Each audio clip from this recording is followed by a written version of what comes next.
on n'aime pas toujours ce terme, on va plutôt parler de coups de soleil. Hein.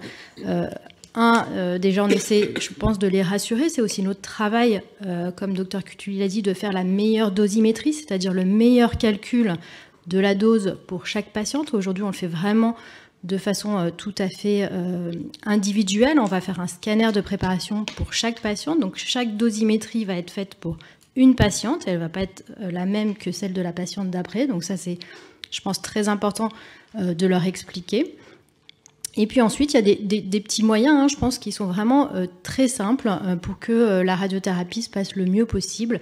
Et finalement, ce sont des petits moyens qui sont basés sur l'hygiène corporelle. Donc, c'est vraiment pas très compliqué. Hein. C'est se laver avant de venir faire sa séance de radiothérapie, ne rien mettre sur la zone qu'on va irradier. Donc, si on parle du sein ou du sein et des ganglions, peut-être bien montrer aux patientes où vont être vraiment les zones irradiées. Hein. Parfois, les patientes sont un petit peu étonnées, notamment quand ils ont eu une mastectomie, de voir que la radiothérapie va un petit peu sous l'aisselle. C'est pas forcément la zone qu'elles auraient imaginée. Donc, bien peut-être leur montrer sur elles là où va avoir lieu la radiothérapie et leur conseiller une crème adaptée à la radiothérapie à mettre après la séance.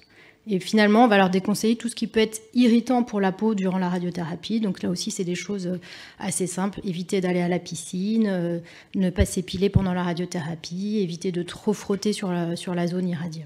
Et en faisant, je pense, toutes ces petites choses assez simples, finalement, le traitement en général, dans la majorité des cas, se passe extrêmement bien.